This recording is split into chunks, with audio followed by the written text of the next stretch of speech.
there's a light at the end of this tunnel, and it begins with a lot of the young talent. And we already know that this 2026 class, Mark, has been saturated with a lot of talented quarterbacks. Of course, you know the names that we've talked a lot about, but I feel in this late surge, as the dominoes fall, as we have wound up with the, just wrapped up with the Elite 11, and then we have some other rivals camps going on, and OT7 championship, that some of the quarterbacks that have really kind of surged after the Elite 11, especially, have really been taking a front. And what as the dominoes fall, we've already seen some other big programs who take QBs off the board. It's really set the tone, and it might actually be a win for Kentucky and Mark Stoops when I'm talking about this next guy. We've talked a little bit about him in a quarterback, Matt Ponatoski. He is looking, hasn't set his current decision, but like I said, as Alabama and programs like Oregon just recently got and have their 2026 quarterbacks, it looks like it really has set up Mark Stoops and the Kentucky Wildcats in good position to possibly get this commitment.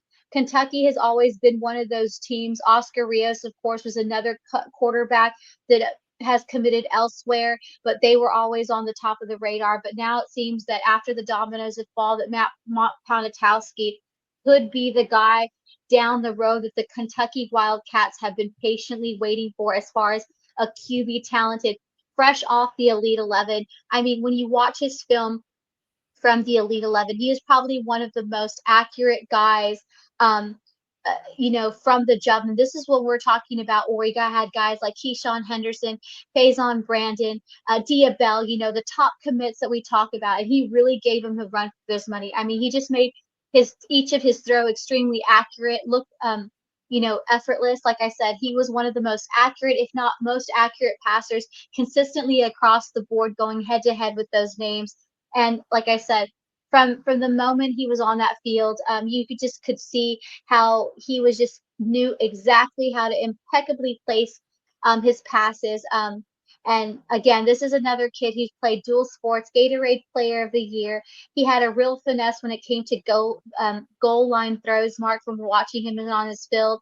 And again, he just showed really meticulous technical skills and just an overall high football IQ and innate understanding of the game. He's mechanically sound, and he just has lightning fast footwork when you watch his film, from his game film to what we saw at Elite 11. And I think his physical attributes, just compared with his skills, could be a huge, huge, much needed win for Kentucky down the road. And like I said, with Alabama and Oregon finding their quarterbacks, and those were also two potential landing spots for Matt, it looks like with them finding their guys for 2026, that it definitely opens the way for a strong favorite.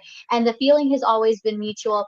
Ponatoski has always been high up on the Kentucky board, but it also has been high up on his board. So again, no commitment date set, but we do hear it's drawing near. But from what we're hearing after Elite 11 and from what other programs have done, that it's definitely setting Kentucky up in a great shape to finally land an elite quarterback in Matt Ponatoski out of Cincinnati.